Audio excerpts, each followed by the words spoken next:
Viking fans, get your phones out. Ready your screenshots. Get a picture while it lasts. If only for 20-so-odd hours, you are the 1 seed in the NFC. The Lions yet to play. That's a Monday night meeting with the 49ers. Could flip back to the 1 seed, but for now, the Vikings.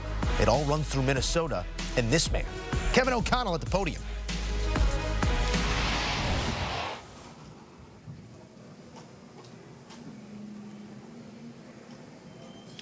Proud of our team. That was a hard-fought NFC North game.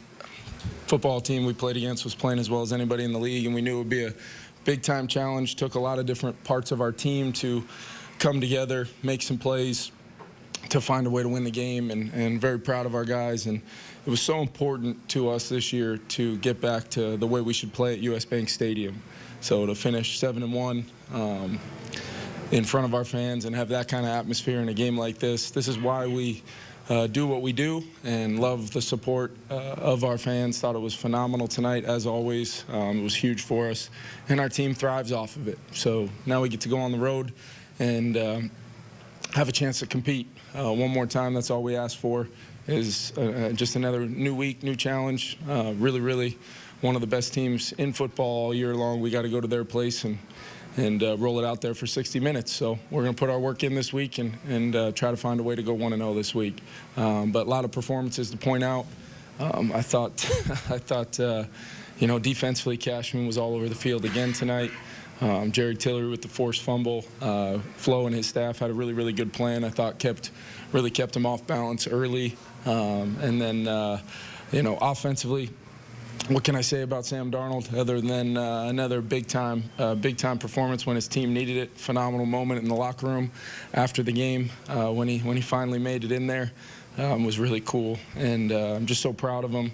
There's so many things that lead into moments like this for Sam since he became a Minnesota Viking, just to see how he's ultimately been able to maximize everything about his opportunity, and our football team loves him for it, and I've had an absolute blast coaching him, and just so proud of him. All of our wideouts, Justin, Speedy, and Jordan Addison made some huge plays, TJ Hawkinson, and then we did just enough in the run game. It was tough sledding at times, but just enough to have the threat there to get a couple great executed plays there late to not have to put our defense back on the field. Could you take us through the last drive? You called 3 pass plays. Yeah. Difficult situation. Yeah, we were, I just didn't want to, worry so much about the clock and making Matt use his timeouts. I felt comfortable with Sam in those moments, and I loved how some of those things married up with some other runs we'd either done late in games, throughout the year, or even tonight in the game.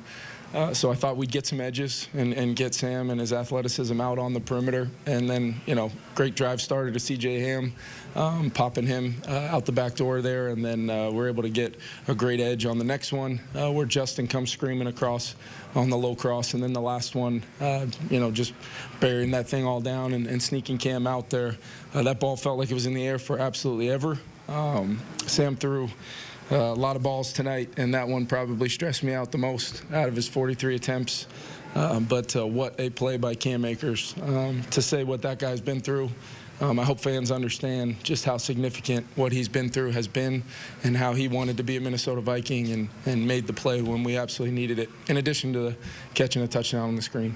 For your running backs, a couple catches in that drive, I guess, how much does that help in terms of making something high percentage? Even if you're deciding not to run it, you stick with the passing game knowing you have a high percentage. Yeah, to me it's about putting together the best possible play to see if we can get Sam on the edge. And normally if people aren't letting you get out on the edge, then we should be able to get some runs off. It's marriage of them trying to defend every play they've got to defend, out of those looks. And I just thought the execution was really high.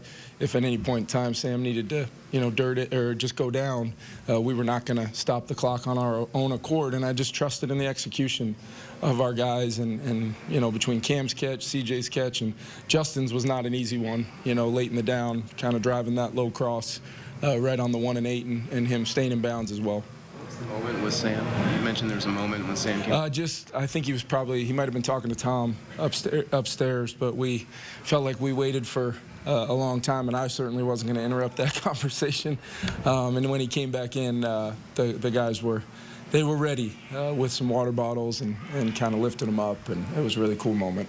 Kevin, the pass to Akers, when were you thinking about that as a clock killer in that whole process? Yeah, a lot of times in those moments, you spend so much on the game plan. A lot of times in those moments, it's about finding a play and then trying to coach, the risk management within it. Thought we had a chance even on the previous drive for an explosive to Jets, and one, half click, they were able to hit Sam's hand, and luckily that was an incomplete. But I'm going to keep being aggressive in those moments. Felt like the drive starter, we put it together in a way where we felt like we'd get a good play regardless of what the final play ended up being. And then, the last one to Cam was really, just understanding once we got the ball completed to Justin and it was a 3rd and 2, a little over 2, whatever it was, now you truly have on a 3rd down the threat of putting 11 personnel in the game, and they've got to defend everything on our playbook at that point. Gave them a run formation, and then our guys just executed from there to see if we can get Cam out in space. You talk a lot about number of plays, being able to run 70, I guess. How does that feel? Yeah, is that what we ran? Yeah, I think it's critical because, even on a night, Dave, when we weren't necessarily like huge chunks in the run game, it's a good front. They were doing some things they always do, keeping guys fresh, rolling waves of guys out there. We were still able to do enough to then apply some no huddle, do some things to try to get some easy plays, and then kind of just get a little space in there to then try to hunt up some of the more downfield type throws. And I thought Sam, like he's been all year long, his ability to attack every blade of grass, he's going to stay aggressive. I'm trying to make sure that him and I are playing this game as close-knit as we possibly can, so we can be aggressive, but he's still going to be a great decision maker, and he's playing quarterback at a very, very high level and has been for the majority of the whole season. So you can tell by the locker room, you can tell by the way I call plays. I know that for us to get to where we want to go, we got to be aggressive, and we got to play football in a way that allows us to, have our whole offense at our disposal, and requires all 11 executing every single play. It's very boring stuff that becomes less boring in front of that environment, and to see our guys make some of those plays. What's the outlook on Pat Jones's knee injury? Yeah, I'm glad you asked. So he did it's a right knee injury. Hopefully we avoided kind of a super long-term injury, but I won't know much more than that until he gets fully evaluated, but expecting him probably to miss a little bit of time. Like I said, I don't know what that looks like as of right now. And then Aaron Jones did get a quad contusion at some point and was working his way through it, had some really good runs. But we decided to kind of pull him, and I thought Ty Chandler showing up, having some physical runs, getting downhill, fresh, pairing him with Cam there in the second half was a winning formula to then get some of those plays off, either in tempo or some of the play pass world. Kevin, in terms of your aggression as a play caller, how much? Every year there's a team that outperforms expectation, and it gets loud from those few who pointed towards them.